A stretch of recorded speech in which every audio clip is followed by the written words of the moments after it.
Company called Piech has just unveiled their upcoming GT model, and yes, you have guessed it right. Today I'll be telling you what I know about the upcoming Piech GT. I'm Junior and you're watching Junior on Cars. You have heard me right. Piech has unveiled the upcoming GT model. Yes, for some people who don't know Piech, well, Piech is not really a long-time started company, but they're gonna be making big headlines just like Pininfarina did with the Batista. Well, Piech do claim that their upcoming GT model, which will be unveiled in 2028, which is quite far away from where we are in 2024, will be having not around 800 horsepower or 700 horsepower or 900 horsepower. Instead, they're gonna go for the bigger numbers, which is 1,000 horsepower. So obviously Piech is not gonna be sitting in the background and producing smaller cars. No, they're gonna go straight for performance saloons. So it's going to be quite of an interesting. Oh yes, the Piech GT won't be a two-door seater. Obviously it has two doors, you can see, but it won't be a two-seater. No, it's going to have 4 seats and 2 doors, which means that it's a grand coupe. So it's going to be not actually a grand coupe, a coupe with 2-row seats. So it's going to be quite practical in simple terms. But as we all know, 2 doors and 2 and 4 seats at the back seat, they are not really going to be good for people who sit at the back seats, because back seats in a Grand Tour, let me say it's a Grand Tour because it's a GT. If you break GT down, it's Grand Touring. So it's going to be, how can I put it, not suitable for people who can sit in the back seats. So it's going to be good for you and your wife, or maybe your side chick or playgirl, whatever, to have a nice cruise around it. Well, also it's going to have a catch, as I think, because if it's 1,000 horsepower, how did they produce it? Obviously they can strap turbos and whatever, but if it's going to have that kind of power, obviously Piech should have, well, done something. Obviously I also suggest, or let me say, this is my theory, that the Piech GT might be a full electric coupe. Yes, it might be a full electric coupe because it does scream a lot of electric, because also I don't see any side pipes or tail pipes at the back, so it might be a full electric, just like the Rolls-Royce Spectra. So as much as the Rolls-Royce Spectra is a nice Grand Tourer, also the GT will be also a nice Grand Tourer, because it'll be smoothing along the road and also very quiet and very fast, because you have 1,000 brake horsepower on your right foot. So it's going to be very useful if you want to use it on a twisty road or wherever. But unfortunately, I'm not really a big fan of milk float cars, so honestly speaking, I'm not really gonna say much. But I will say, if Piech can just make the interior as much as Rolls-Royce did, it will be very something to be looking forward to, because the exterior, which we're jumping into, of the Piech GT looks marvelous. There's no other word to say it. Many might hate it, many might like it as well, because honestly speaking, the Piech GT's exterior just looks absolutely lovely. I love it, I love it.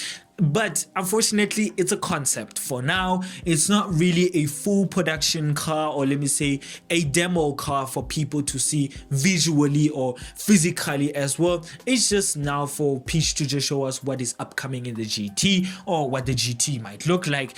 But the unfortunate part that they didn't really take the inner part of the car's interior, so we're not really sure. We just have to speculate that it might have this and that. Obviously it's gonna have expensive parts, because, well, Piech is not gonna make the GT very cheap, because it's not really gonna be cheap. As much as the Rolls-Royce Spectra is very expensive, well, the Piech GT is also going to be quite expensive, because starting price of the Piech GT when it comes out will be around $200,000, which is equivalent to 300,000 pounds and equivalent to 2 or 3 or 5 million rands. So, that is big money, honestly speaking, for a car that we're not even sure how long it will be in the production line for. So it's going to be quite of a bit of a big mouth to feed, because honestly speaking, the market out here is crazy, because nowadays I see the reverse psychology that is happening in the car world, that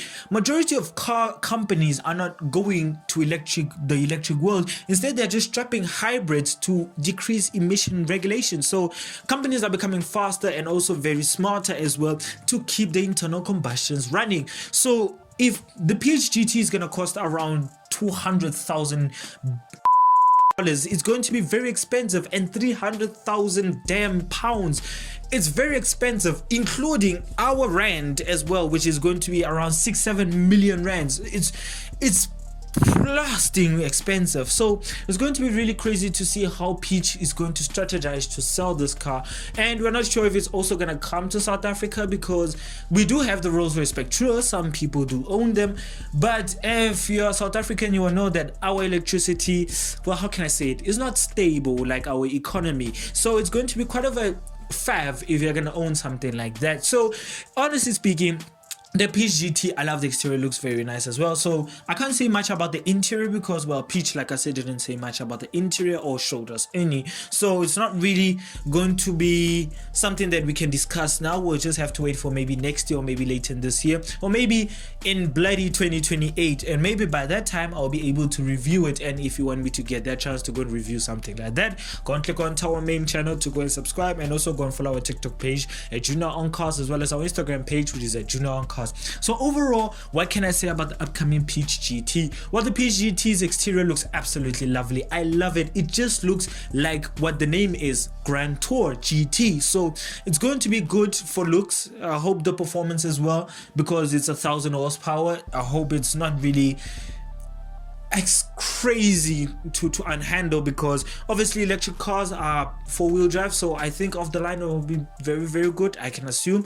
But overall, I love the exterior. The performance is also very suitable for it, but I know I'm gonna sound more like an idiot, but 1,000 horsepower is just too much for a Grand Tour. I mean, in supercars and sports cars, I mean, not actually in sports cars, in supercars and hypercars, 1,000 horsepower is quite good as well. It's very, how can I put it, intimidating to other cars. But to a Grand Tourer, I mean, a Grand Tourer, you're going to use it to cruise around the roads of Monaco, Monte Carlo, in Saint-Tropez, you know, in Cape Town if you're South African. I mean, 1,000 horsepower is not really going to be useful for a Grand Tourer, because I mean, a Grand Tourer is supposed to be comfortable. It's supposed to be, well, obviously a little bit faster, because I mean, it has to make you give a thrill. It has to give you a thrill, you know, of what you paid for. So for it to have 1,000 horsepower, I know I'm gonna sound like an idiot, but it's just too much. I mean, honestly speaking, it's just too much. It's going to be unnecessary, because you're not really gonna use the full 1,000 horsepower. So I mean, Piech could have really just given it around 800 or 700 horsepower, which is good, honestly speaking. It's not bad, or 780 or 790, but 1,000 horsepower is just quite ridiculous. Yes, I know Piech has kept up with the car world of today, that many companies are making 1,000 horsepower cars, such as Lamborghini with the Revolto, which has 1,000 horsepower, Ferrari SF90 Stradale 1,000 horsepower, and many more. So I get that Piech is trying to keep up with the performance part of the car companies, but it's really ridiculous, because they should have took a step back and looked at cars like the Rolls-Royce Spectra, the Aston Martin DB12 Volante, and DB11, cars that actually have around 800, 700 horsepower, which is good, because it is meant to be a Grand Tourer, which is comfortable, lovely to look at, and also very spacious in the back boot. So it has to be like that. But overall, I love the exterior. The performance is just too much, but let me not say much about it. Enjoy the video. If you did, please give it a like, comment, subscribe. And if you want to watch more videos of mine, click onto the main channel to go and watch more videos of mine. And if you want to learn more or keep up with the car world, I suggest that you go and follow the channel's Instagram page, which is at Junior on Cars, and also go and follow the channel's TikTok page, which is at Junior on Cars. And more car content coming soon, and also reviews. So bye.